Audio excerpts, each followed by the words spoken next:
A escola Ops Adventure tem a finalidade de informar e divulgar os trabalhos e cursos relacionados ao tema de operações e esportes de aventura, de maneira instrutiva e descontraída. O termo Ops é comum no meio militar internacional e significa Operations, e os esportes de aventura são excelentes para contemplarmos os aspectos psicológicos e físicos da formação oferecida.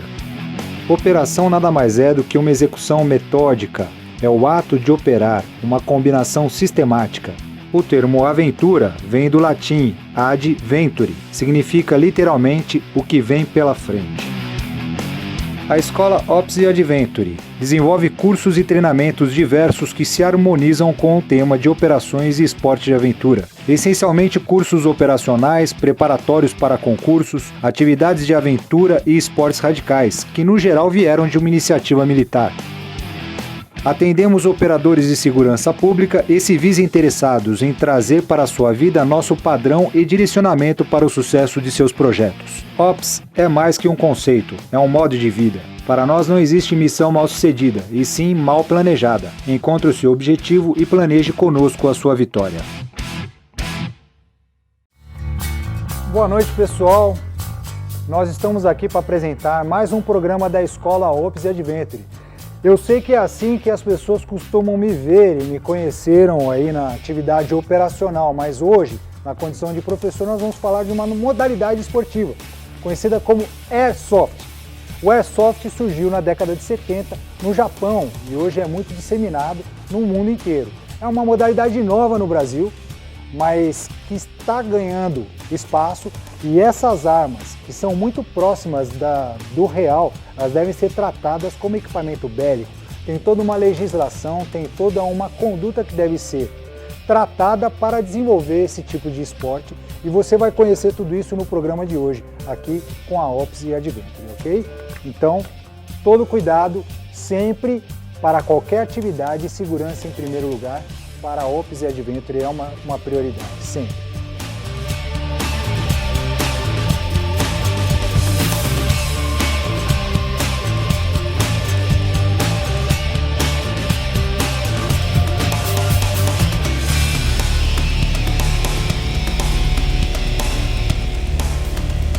Bom, pessoal, nós vamos estar falando sobre o Airsoft, que é os equipamentos. São armas, são munições que muita gente considera como um brinquedo, mas de fato ela deve ser tratada, todo esse material deve ser tratado como de fato uma arma, como de fato um material que faça parte do dia a dia, do mundo operacional, do mundo militar, do mundo policial. Embora seja um esporte, todo cuidado deve ser tomado, e a segurança, a Ops Adventure sempre alerta em primeiro lugar a segurança. Então todo o manuseio do equipamento tem que ter um procedimento prático, um procedimento operacional de segurança, como se de fato fosse uma arma real. Então você jamais vai colocar o dedo no gatilho, a não ser no momento do disparo. Você tem que ter o tempo todo o controle de cano, sempre ele voltado para uma condição de segurança, 45 graus em direção ao solo, para que não aconteça nenhum acidente, para que o esporte seja sempre prazeroso, para que ninguém se machuque. Então essa é uma arma, né, um fuzil Bushmaster, mais conhecido também como AR-15. Ela simula todas as características de uma arma real, né, coronha retrátil, né, a mira, todo o aparato de pontaria que ela oferece, né, a condição de municiamento, o carregador dela também, né, embora sejam bolinhas, esferas de 6 milímetros, ela tem que ser tratada como um equipamento real para que o esporte seja desenvolvido com segurança. E no desenvolver do jogo, a gente vai estar interagindo com você, telespectador, e conhecer um pouco mais do que é a atividade de aventura, de esportes radicais e de operações. Nós estamos aqui com o Adriano, que ele vai falar um pouco sobre, né, o armamento, sobre o equipamento. Esse é o equipamento elétrico, ele simula o fuzil de assalto G36, que é o fuzil de assalto aqui nacional da Polícia Federal, e ele é um sistema elétrico, então uma carga de bateria vai dar autonomia aí de 600 tiros para você se divertir, fazer o seu treinamento. Ele tem um sistema funcional de bolt action, tem o sistema semi-alto e full alto no seletor ambidestro, então todo operador aí vai conseguir usar o equipamento. Tem estoque rebatível para paraquedista ou em combate em CQB. Aqui do lado está nosso amigo Kleber. O Kleber está usando o equipamento básico de segurança. Esse equipamento é um equipamento básico, o capacete e o óculos de proteção. E ele também está com o fuzil de assalto aí, o M4A1.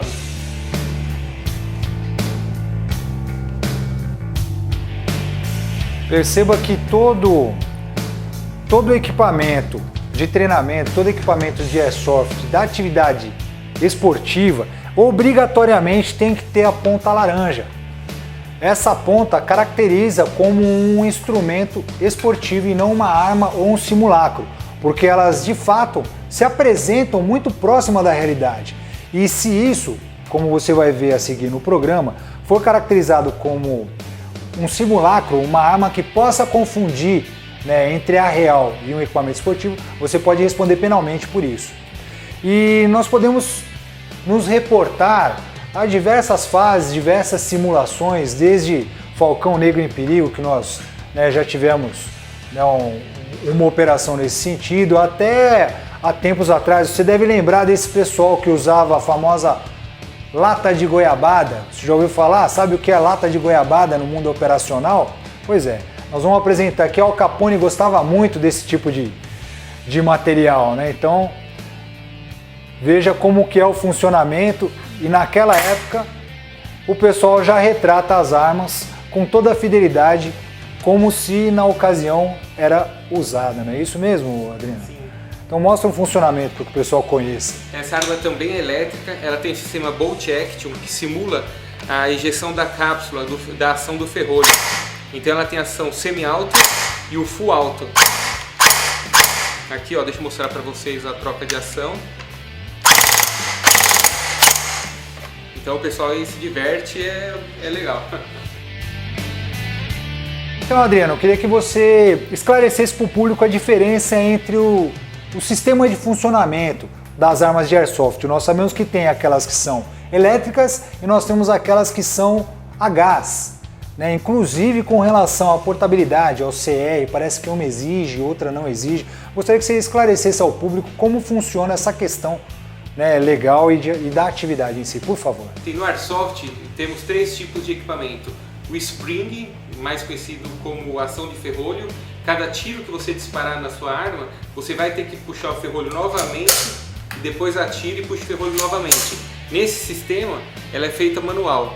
Depois tem o elétrico, que é esse sistema aqui, ele já é semi-automático e full automático. A ação do ferrolho é feita por um motor elétrico. Então o motor elétrico vai fazer essa simulação do ferrolho automática. Você não precisa engatilhar a cada tiro disparado. E depois temos a gás. A gás, o nível de controle do exército é maior. Para você adquirir o equipamento a gás, você tem que ter o certificado do exército e registrar a sua arma no seu CR. Aí o sistema é igual ao elétrico, só que ao invés da bateria, você pressuriza seu equipamento com gás comprimido. E, Adriano, eu gostaria que você, aproveitando a oportunidade, explicasse o que significa CR e como que a pessoa pode estar solicitando, né, essa documentação. O CR é um documento que você vai se certificar no exército, fazer o seu registro. Então, igual a arma de fogo, se você quer ser um competidor, entrar numa Olimpíada, você tem que entrar no exército, pedir o seu certificado de registro e ser registrado. Esse registro ele é renovado a cada 2 anos.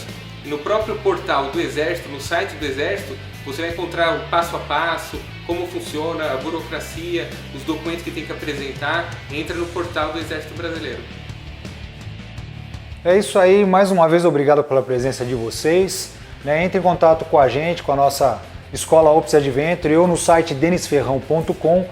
Também nós temos aqui a Try, que é uma empresa conceituada no ramo, fornecendo equipamentos de airsoft e de paintball. Você quer passar o telefone da Try para o pessoal? Entre em contato lá com a gente, é 11 2759 0072.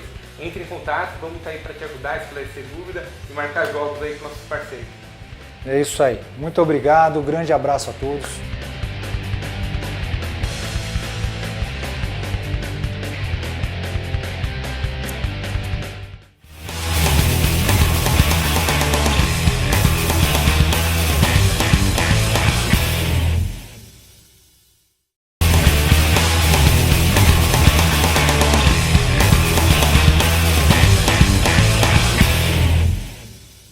Estamos de volta aqui com o nosso programa Ops Adventure e hoje a gente está instruindo o nosso público a respeito de blindagem automotiva.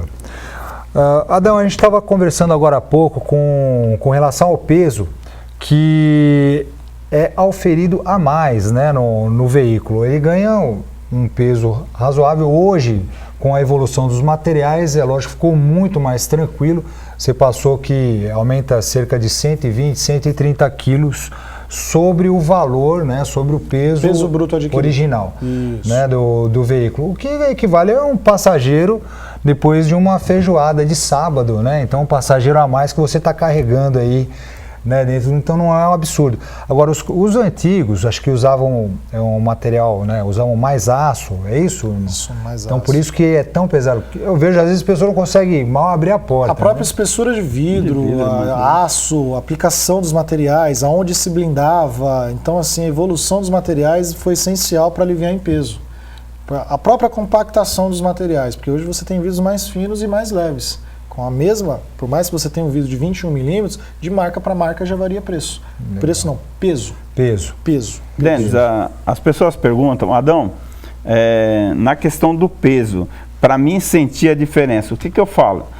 A pessoa, ela e mais 2 passageiros dentro de um carro. Se ela descer esses 2 passageiros, ela vai sentir a diferença no carro? É pouca diferença dentro de um carro, 2 pessoas descendo de um carro. E 2 pessoas é o peso da blindagem. Sim. Então, quer dizer, a gente acha que a blindagem hoje é muito leve.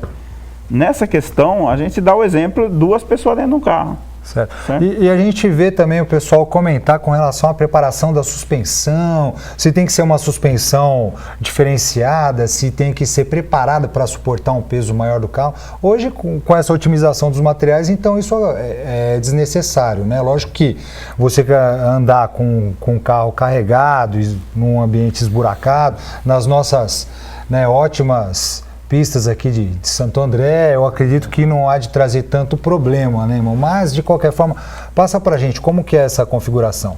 Denis, é assim, a blindagem, a gente efetua a blindagem, faz um teste no carro. Se a gente perceber que a blindagem abaixou alguma coisa no carro antes de ter feito a blindagem, a gente coloca um calço na mola. Esse calço é de alumínio, é um calço já projetado para isso aí e que eleva o carro a 2 centímetros novamente, que é o tanto que o carro abaixou. A gente só coloca esse calço na mola para dar a diferença, mas não a mola dificilmente dá muita diferença, não dá muita diferença não. Okay. Se der diferença, a gente coloca esse calço e já resolve o problema da verdade, a mola diminui a vida útil da suspensão? Mola, na verdade, o calço de mola é só para compensação de altura, porque hoje carros populares, 150 quilos, 2 pessoas praticamente, peso máximo adquirido.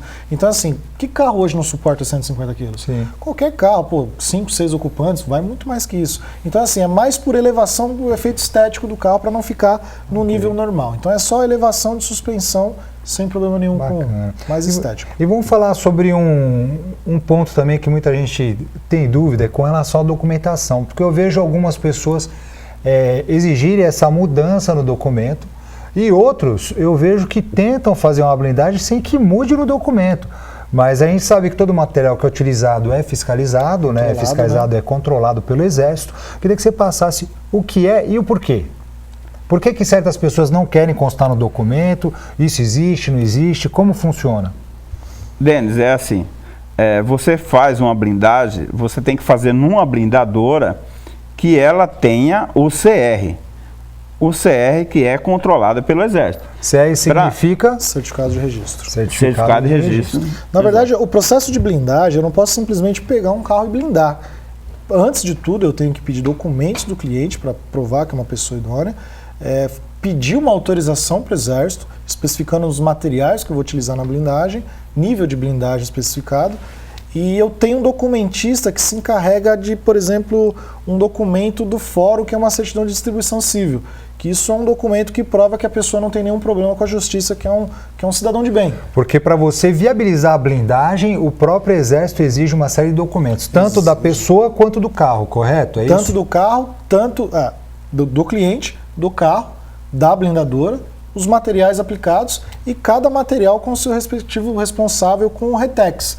O RETEX é um material, todo material tem que ter um RETEX. O RETEX é um teste laboratorial do Exército, que comprova que aquele material tem um nível especificado de resistência para aquele nível de blindagem. Entendi. Então é montado esse processo, essa sua documentação é coletada durante o período em que você está executando a blindagem do carro, é enviado para o Exército e o Exército te devolve essa documentação com ok. A partir desse momento que é encaminhado para o Detran, Ciretran, é isso mesmo? Na verdade ainda vai mais um processo. Na verdade a blindagem ela é controlada por 3 órgãos públicos. Exército, depois Polícia Civil, uma carteirinha semelhante à carteirinha de posse de arma, DECAD, e por último uma vistoria de metro e vistoria do Detran, para a inclusão da modificação no rodapé do documento com observação de veículo blindado. Certo. Agora, toda essa via crucis aí, a própria MK providencia toda essa documentação. Um documentista próprio para resolver então, isso. A pessoa gasta com a blindagem, já está incluída essa... Não, são valores à parte, porque como você falou, tem cliente que não faz questão. É de obrigação da blindadora a autorização e especificação dos materiais aplicados no carro, mas é de obrigação do cliente a regularização do blindado. Certo. Então a carteirinha do DECAD é um documento pessoal intransferível. Você pode ter 10 carros blindados. Para cada carro que você tem, uma carteirinha e uma autorização. Então, no caso, você dá o ok, entrega toda a documentação e o próprio cliente que ele tem que ir e colocar na documentação a característica do veículo como blindado. Isso, correto? Eu já ofereço. Qual é o custo disso? Olha, uma regularização do início ao fim, todo o processo, o cliente investe hoje algo em torno de R$2.200, R$2.300. Isso só para efetivar a documentação? Todo o processo, do início ao fim, de Exército a Detran, com toda a documentação regularizada. Okay. Começa na MK, com toda a documentação e termina na MK. O cliente paga R$2.250 e tem a documentação totalmente pronta, entregue na MK. Esses R$2.250, ele só paga quando o documento do Detran está tudo certo, aí ele paga esse valor. Não é cobrado nada antes, só é cobrado quando o documento do Detran está emitido na MK. Ok, então eu resolvo fazer uma blindagem na MK, a gente fornece toda a documentação que é solicitada e não preciso me preocupar com mais nada, porque vocês já têm todo esse direcionamento, resolve todos esses procedimentos e me entrega o documento pronto, constando a blindagem no documento. Isso correto? Correto. É isso que é feito. Isso que é feito. Isso facilita bastante, porque ninguém merece, né? A gente já tão atribulado dia a dia e ficar correndo atrás de todos os órgãos públicos para quebrar essa burocracia que regularizar, né, que o poder público exige de tudo que a gente precisa, né? Fica bastante complicado. E agora eu queria, finalizando alguns aspectos aí com relação à parte documental, se a pessoa resolve não colocar na documentação que o veículo dele foi blindado, isso acarreta alguma ação administrativa, algum problema? E o porquê a gente vê algumas pessoas tendo essa opção? Não, eu não quero constar que meu veículo é blindado na documentação. Por quê? Olha, na verdade assim, o carro que não consta o blindado no documento, ele é passivo de apreensão na fiscalização. Tanto polícia civil, militar, independente, uma simples fiscalização ele é passivo de apreensão. Ele está irregular. Foi feita uma modificação das características originais do veículo e não foi alterada a documentação. Isso está errado via Detran. Então é a apreensão do veículo. A não regularização é que assim, antigamente você tinha um processo muito burocrático e demorado. Só que hoje com informatização e a gente tem uma pessoa exclusiva para tomar conta desse documento, pra você ter uma ideia, do início ao término da documentação, isso demora-se 90 dias. É um processo burocrático e lento. Mas assim, hoje eu tenho um funcionário exclusivo para resolver isso aí.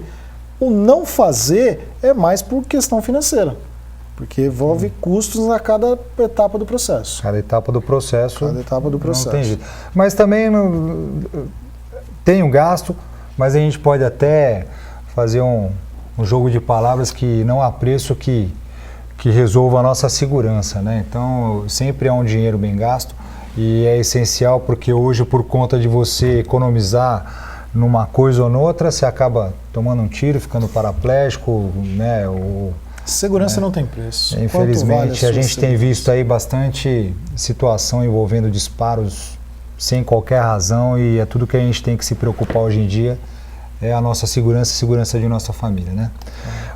Adão, com relação a essa parte de documentação, acho que a gente esclareceu tudo. Então, Adão, o que seria a blindagem A1, A2, A3? Os carros presidenciais, por exemplo, eles apresentam um nível de blindagem diferente.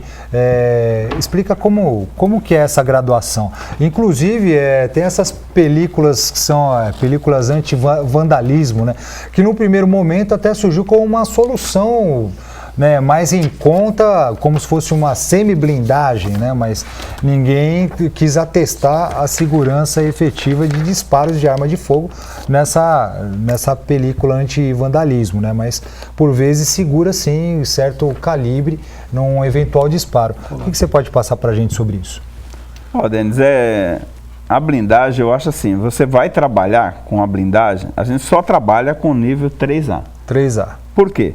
É uma blindagem mais segura que tem. Sim. O que seria o nível 1? O nível 1, ela segura bala talvez de 22. O Kleber costuma brincar que segura faquinha de rocambole, segura estilingue, flecha, é nível 1. E o trabalho para blindar nível 1, nível 2, vai dar o mesmo você trabalho. Tem que desmontar e remontar o veículo inteiro. Vai ficar mais barato. A pessoa, porque o material é mais inferior, vai ficar mais barato a blindagem. Mas a pessoa está tendo uma sensação enganativa que está num blindado. É uma falsa sensação. É uma falsa sensação, né, de segurança. Então, nível 1, nível 2. A nível 2 já segura até, acho que até 38, né, Kleber? 38 e tal. Mas não compensa. Você está dentro de um carro blindado, você não sabe a arma que o bandido vai usar. Então, quer dizer, por valores que vai dar diferença de 5, 7, 8 mil reais, eu acho que compensa. Eu para minha família, para os meus filhos, eu jamais colocaria meu filho num risco de andar numa blindagem nível 1. Com certeza. Nível 2, eles andam, meus filhos, todos com carro blindado, mas é no nível 3A. Porque se você tem a sensação de estar andando num carro blindado e a segurança, que o que mais vale hoje na blindagem é a segurança de você estar num carro blindado. Você vai andar com a sensação de não estar blindado, não resolve a tua vida. Com certeza.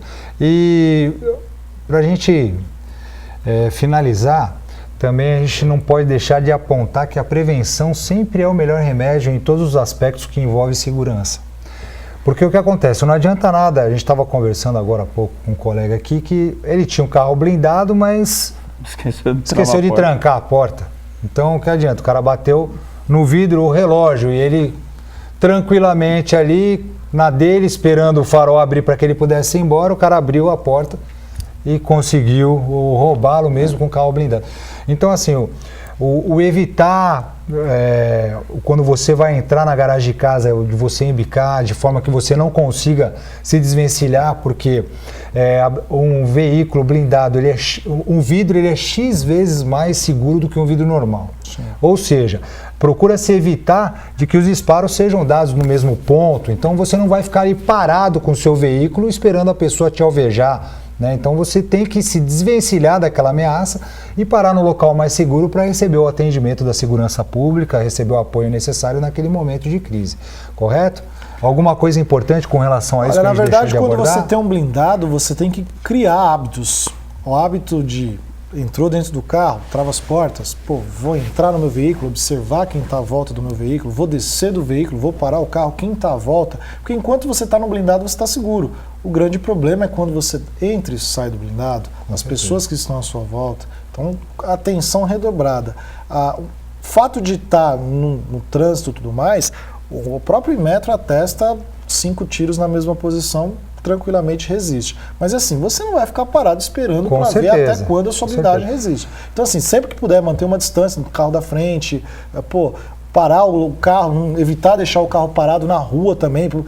Encostar demais para não conseguir se desvencilhar.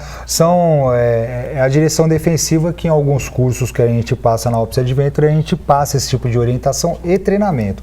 Mas isso vai ficar para próxima fase, né? Um novo Só programa. mais uma observação, pode? Com certeza. Denis, a pessoa que tem um carro blindado, ela tem que ter o hábito de entrou no carro, ela já aperta o botão para travar a porta. Ela vai sair do carro, ela tem que chegar, por exemplo, eu chego na minha garagem, o que eu faço? Eu entro dentro do prédio, na garagem do prédio, olho em volta, dou uma examinada primeiro, antes de destravar a porta. Por quê? É uma segurança para mim. Então, a pessoa que tem o carro blindado, ela começa a ter esse hábito de não destravar uma porta assim que ela chega. Ela dá uma olhada em volta, vê se não tem nenhum problema do lado, para depois destravar o carro. Porque enquanto ela está dentro do carro, ela está segura. Então, é o que tem que ser feito. E isso chama atenção para alguns veículos, o meu mesmo, quando eu chego, que eu desligo, ele já destrava a porta, né? Destrava. Então, nem sempre isso é interessante. É feito algum preparo durante a blindagem para que isso não aconteça? Existe uma instalação como opcional, a gente coloca um módulo que quando liga-se o contato do carro, passados 5 segundos, ele trava as portas. Ele é o mesmo módulo que quando você desliga o carro, ele destrava as portas. Mas a gente acaba habilitando só a função de trava, para o cliente realmente criar o hábito de quando vai descer do carro, acaba vindo destravando. Porque normalmente os carros travamento automático dos veículos original é quando atinge 20 km por hora. Então você entrou dentro do carro, fechou as portas, ele não trava. Começou a andar, o velocímetro atinge 20 km por hora, ele trava as portas. Então, no caso, esse módulo permite com que depois de certo tempo, no caso 5 segundos, ele já trave automaticamente. Ligado, ele trava automático. E quando você desliga, ele não destrava o veículo até que você tem que acionar. Ou remova a chave do contato, ou você acione o botão na porta para estar destravando. Isso é importante. É lógico que, fora o hábito do que a gente vai estar aí tendo a atenção de exercê-lo para toda a prevenção que se faça necessário, né?